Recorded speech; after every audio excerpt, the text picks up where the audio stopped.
हर हर महादेव मित्रों, सावन सोमवार चल रहा है, सबका व्रत उपवास चल रहा है। और मैं बिल्वपत्र की महिमा क्या है और महादेव को बिल्वपत्र इतना प्रिय क्यों है और भस्म की क्या महिमा है और रुद्राक्ष की क्या महिमा है, महादेव को ये सब इतने तीनों चीज़ों क्यों प्रिय हैं, क्यों इसके बिना महादेव को संपूर्ण पूजा नहीं मानी जाती, क्यों इसके बिना। बिल्वपत्र के लिए कहा गया है, जैसे महादेव को चढ़ाते हैं तो त्रिदलम त्रिगुणाकारम त्रिनेत्रम त्रयायुधम त्रिजन्म पाप संहारम एक बिल्वम शिवार्पणम। अर्थात जो बिल्वपत्र है भगवान शिव की ये आँखें हैं, तीन आँखें, बिल्वदत्र की तीन आँखें हैं जो हमको मिली हैं। ये हमारे 3 जन्म के पापों को नाश करती। एक बिल्व के अर्पण से हम महादेव को समर्पण करते हैं और 3 दल का है, इसकी 3 पत्तियां होती हैं। तो इसीलिए हम शिव से कहते हैं, हे शिव, आपकी चीज़ ही हम आपको समर्पण करते हैं। बिल्वपत्र स्वयं महादेव के स्वरूप को कहा जाता है। 3 चीज़ों के बिना महादेव की पूजा संपूर्ण नहीं मानी जाती, बिल्वपत्र, रुद्राक्ष और भस्म। इसलिए मंदिर में जब हम जाते हैं तो कहते हैं कि हम परमात्मा का दर्शन करने जा रहे हैं। तो क्या हम स्वयं से आप पूछिए, जरा विचार कीजिए, कहते हैं हम परमात्मा के दर्शन करने जा रहे हैं, क्या हमारे आपके अंदर ये सामर्थ्य है हम परमात्मा का दर्शन कर सकें? नहीं, हमारे अंदर सामर्थ्य नहीं है कि हम परमात्मा का दर्शन कर सकें।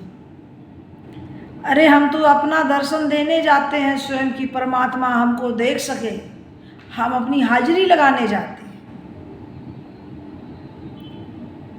एक बार की बात है, एक बार सूरदास जी मंदिर जा रहे थे परमात्मा के दर्शन को, तो एक व्यक्ति मिला रास्ते में, बोला कि सूरदास जी कहाँ जा रहे हैं? तो सूरदास जी बोले कि मैं मंदिर जा रहा हूँ दर्शन को।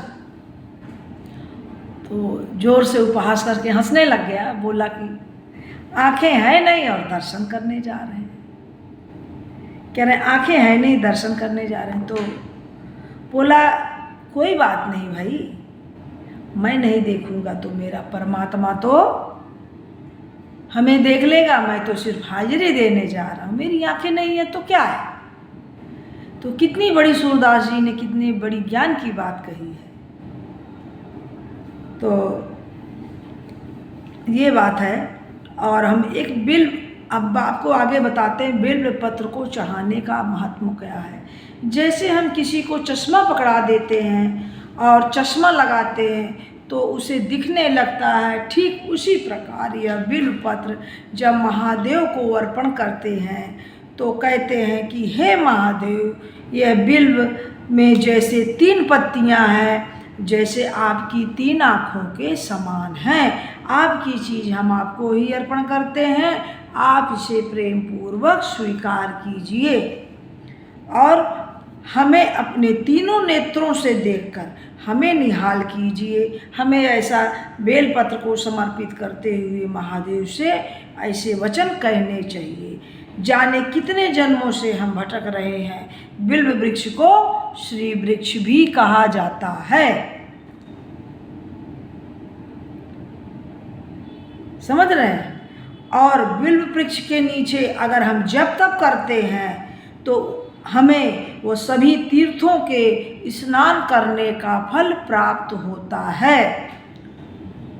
दूसरी बात, जब बिल्वपत्र में जो व्यक्ति बिल्वपत्र में रोज जल डालता है, उसका सिंचन करता है, उसे महादेव के रुद्राभिषेक करने का फल प्राप्त होता है।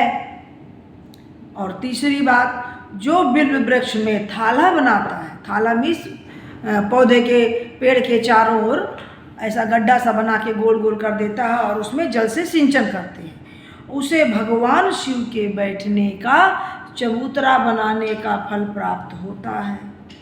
अगर एक ब्राह्मण को बिल्व वृक्ष के नीचे आप भोजन कराते हैं तो 1 करोड़ ब्राह्मणों को भोजन कराने का फल आपको प्राप्त होता है। कितनी बड़ी महिमा है। जो बिल्व वृक्ष के नीचे दिया जलाता है उसे ज्ञान का प्रकाश होता है, अथाह ज्ञान मिलता है, उसका ज्ञान बढ़ता जाता है।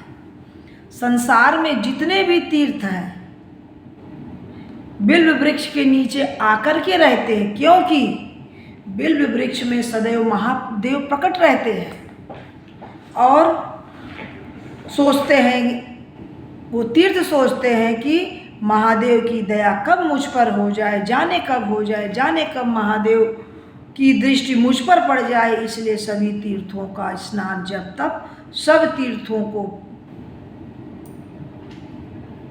बिल्व वृक्ष के नीचे करने का फल प्राप्त होता है। इसलिए सब तीर्थों का स्नान जप तप सभी तीर्थों का फल बिल्व वृक्ष के नीचे व्यक्ति को प्राप्त होता है।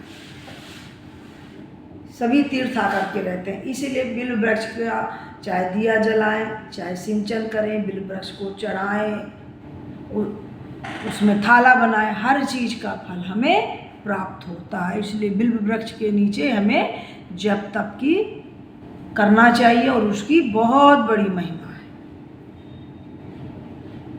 अब वीडियो लंबी हो जाएगी, बाकी ये तो बिल्व वृक्ष की महिमा थी, बाकी मैं भस्म की महिमा और रुद्राक्ष की महिमा अपने नेक्स्ट वीडियो में डालूंगी। और आप सबको प्रणाम।